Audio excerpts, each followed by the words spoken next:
SAFM, South Africa's news and information leader. AU refuses to recognize the Libyan Rebels Council and increase security around Nigerian capital after UN blast. Good evening, I'm Greg Hoos. The African Union has refused to recognize Libya's National Transitional Council, the NTC. Instead, the AU's called for an all-inclusive transitional government for the embattled country. This follows a marathon meeting of the AU's Peace and Security Council, chaired by President Jacob Zuma in Ethiopia. The AU's latest move highlights deep divisions on the continent over Libya. Over 12 African countries, including Nigeria and Kenya, have already formally recognized the NTC as the legitimate government of Libya.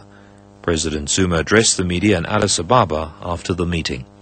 The reality on the ground is that there's fighting going on in Tripoli. We are saying the situation at the moment is that the forces of NTC have come as far as Tripoli, which indicates the tilting of the scale. And they've claimed that they have captured the city. But the fighting is still going on. People are still dying. And we are taking our position informed by that reality. Yes, other realities are pronounced. We are looking at the reality from our point of view.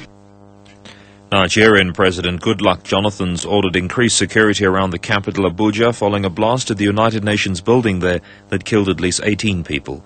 He's condemned the suicide attack as barbaric, calling it a despicable assault on the UN's objectives of global peace and security. Bureau Chief of the British Guardian newspaper in Abuja, Martins Aloja, says operatives of Al-Qaeda could be responsible for the attack.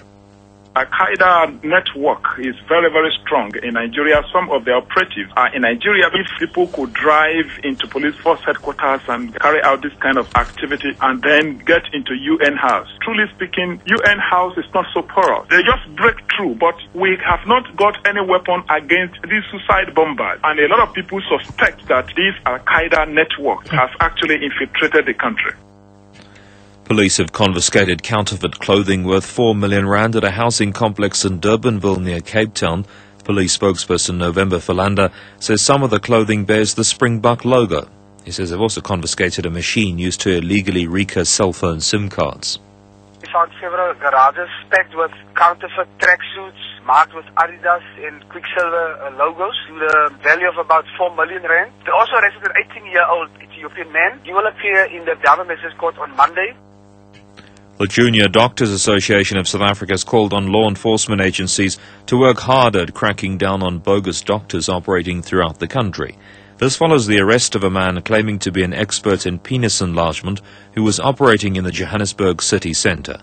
Association chairperson Tende Mafokana.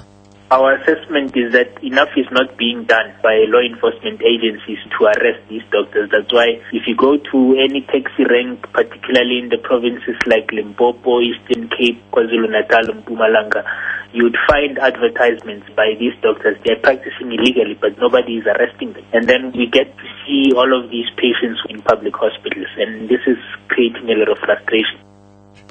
A young sailing team from False Bay in Cape Town has won the 2011 Lipton Cup, which was held for the first time at Mossel Bay in the Southern Cape.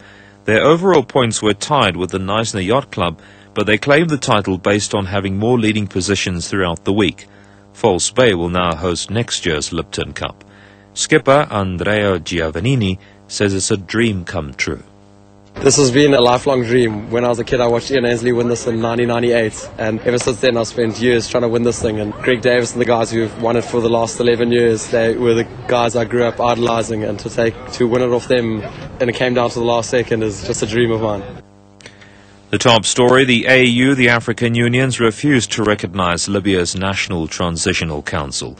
Well, for more news on your mobile phone, go to www.sabcmobile.co.za/news.